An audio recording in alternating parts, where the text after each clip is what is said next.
Bonjour. Alors aujourd'hui, on va parler d'un sujet qui a encore une fois rapport avec le Shabbat. C'est vrai qu'il y a beaucoup de questions sur le Shabbat.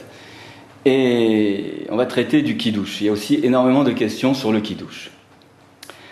Alors la question précisément est celle-ci. Il y a quelqu'un qui nous a demandé, est-ce qu'il était obligatoire de faire le motzi, c'est-à-dire de manger du pain, après avoir réalisé la mitzvah du Kiddush, et plus particulièrement le vendredi soir. Alors, il faut savoir d'abord, comme d'habitude, faire une petite introduction très rapide. Qu'est-ce que c'est le Kiddush ? Le Kiddush, c'est une mitzvah de la Torah. Kadosh Baruch Hu, il nous a demandé de sanctifier le Shabbat à son entrée. Alors comment on fait ça ? Par la parole, tout simplement. En vérité, pour être yotse, pour être quitte de la mitzvah du Kiddush, il suffirait tout simplement de dire Baruch Mekadesh HaShabbat. Béni soit celui qui sanctifie le Shabbat. Béni soit celui qui a créé le Shabbat et qui l'a fait différent des autres jours. Tout simplement. Et il se trouve que les Chachamim ont dit que pour réaliser cette mitzvah de belle manière, alors il fallait accompagner ce Kiddush d'un verre de vin. Donc il fallait boire du vin au moment du Kiddush. Donc on a un certain nombre de brachot, de bénédictions, une ou deux bénédictions à dire, et en plus on doit boire un verre de vin. Très bien. Donc une fois qu'on a fait ça, une fois qu'on a réalisé comme les Chachamim nous ont demandé de réaliser, on a réalisé la mitzvah du Kiddush. Mais il manque encore quelque chose. Alors justement, c'est l'objet de la question. Qu'est-ce qui manque ? C'est qu'on a un autre principe dans la halacha. Les Chachamim nous ont dit que pour que notre Kiddush soit valable, il fallait absolument, et quand je dis absolument, ça veut dire absolument, il n'y a pas de cas de dérogation, que ce Kiddush soit suivi d'une séouda. Alors c'est quoi une séouda ? C'est soit un repas, soit une collation. Il fallait manger, en vérité. Alors il faut que cette séouda ait lieu immédiatement après le Kiddush, et il faut qu'elle ait lieu dans le même endroit que le Kiddush. Bon, l'endroit lui-même, il y a beaucoup de halachot, c'est pas le moment de les aborder, mais il faut savoir qu'a priori, on doit réaliser la séouda à l'endroit même, c'est-à-dire à la table même où on a réalisé le Kiddush. Très bien. Les Chachamim se sont basés pour décréter ce principe qui s'appelle En Kiddush Elabim comme séouda, il n'y a de Kiddush qu'à l'endroit où on fait une séouda. Pourquoi ? Ils se sont basés sur un verset des Nevi'im qui nous dit ceci. Vekarata la Shabbat oneg. Tu appelleras le Shabbat oneg.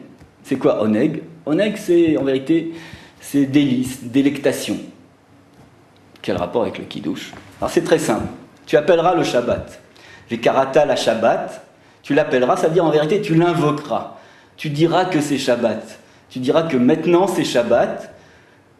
Karata la Shabbat oneg, à l'endroit du oneg, c'est-à-dire à l'endroit où tu vas te délecter. Qu'est-ce que c'est l'endroit où je vais me délecter ? C'est l'endroit où je vais manger, tout simplement. Parce qu'on sait très simple, on sait absolument, tout le monde peut le vérifier, que si on passe à table et qu'on mange des mets de qualité, eh ben on va passer un bon moment. Donc, pour réaliser cette mitzvah de oneg, à l'endroit du Kiddush, il faut absolument que le Kiddush soit suivi d'une collation. Alors c'est ça l'objet de la question. Qu'est-ce qu'on doit manger pendant ce repas qui fait suite immédiatement au Kiddush ?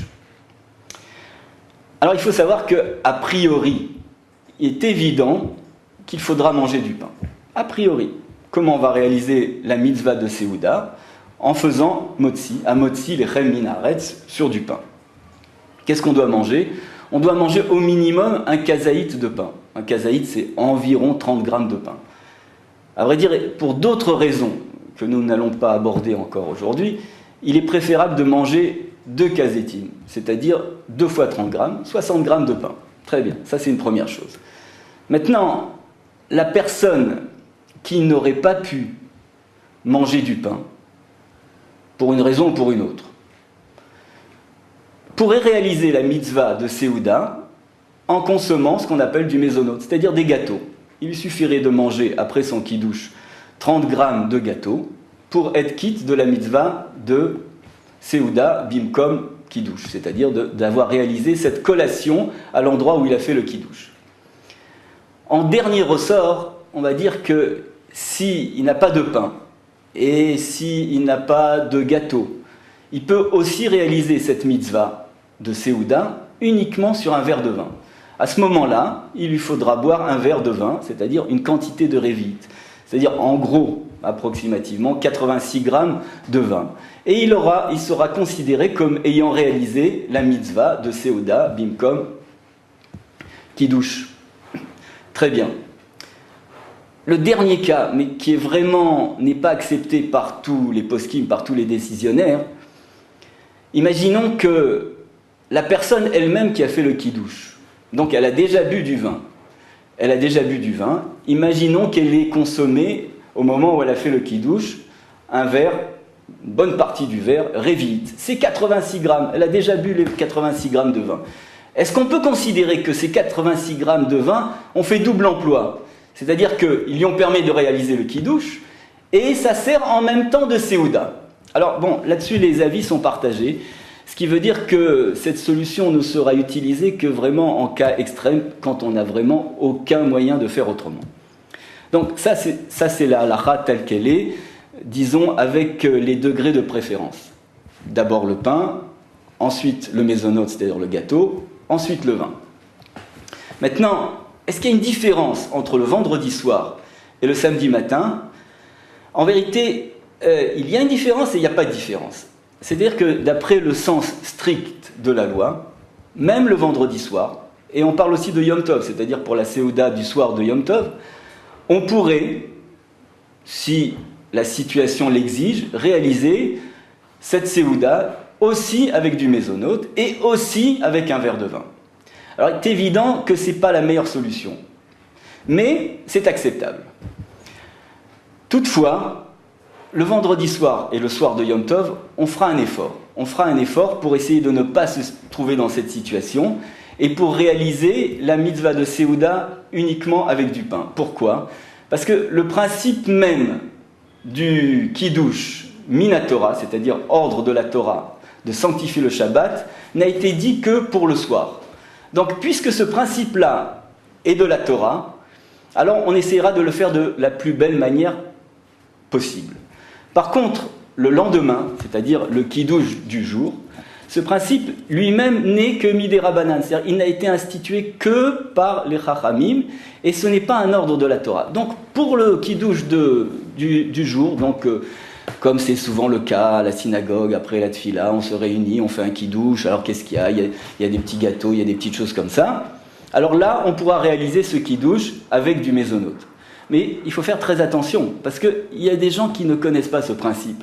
Alors, ils vont se retrouver le samedi matin, après la prière du matin. On a organisé un très beau Kiddush. Et ils vont venir, ils vont assister au Kiddush. Et qu'est-ce qui va se passer? Et ils vont prendre une olive ou je ne sais pas quoi, une chips ou quelque chose comme ça. Et puis ils vont dire, voilà, j'ai fait la Seuda. Pas du tout. Ils n'ont pas fait la Seuda. Ils n'ont pas été quittes de cette obligation de manger à l'endroit où le Kiddush a été dit, et la conséquence, en réalité, elle est terrible. Pourquoi? Puisque, étant donné qu'on n'a pas réalisé une des conditions fondamentales du Kiddush, alors on n'a pas fait le Kiddush.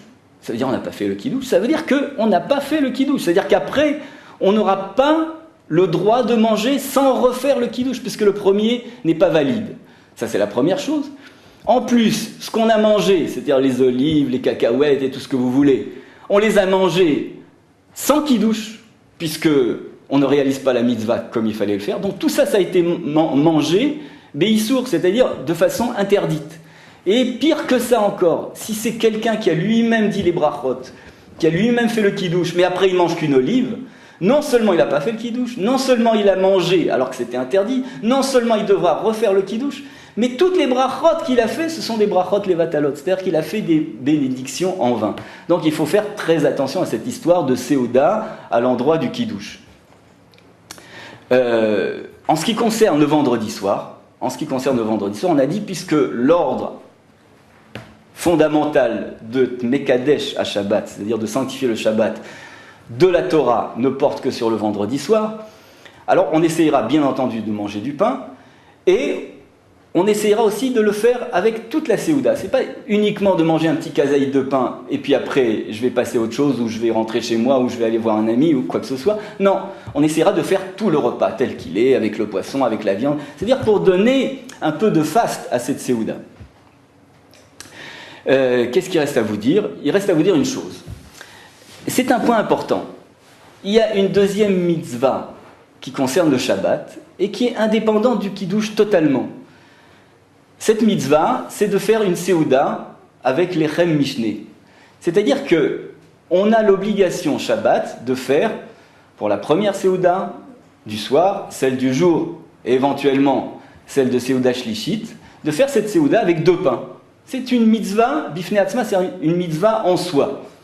La conséquence de ça, c'est que si jamais, par exemple, le Shabbat midi, on a fait un kiddush à la synagogue, et que pour réaliser la Seouda, on n'a mangé que des gâteaux, on a l'obligation de rentrer chez soi à la maison et de refaire une Seouda avec du pain. On est obligé de s'asseoir à nouveau, de prendre 2 pains, et de faire un motzi lechem min haaretz, et de manger au moins 30, voire 60 grammes de ce pain. Donc vous voyez, les halachot qui concernent le kiddush sont pas toujours si simples, et il est très important de les connaître, et quand on n'est pas sûr, il faut demander à son rabbin, et puis ça nous permettra de passer un excellent Shabbat.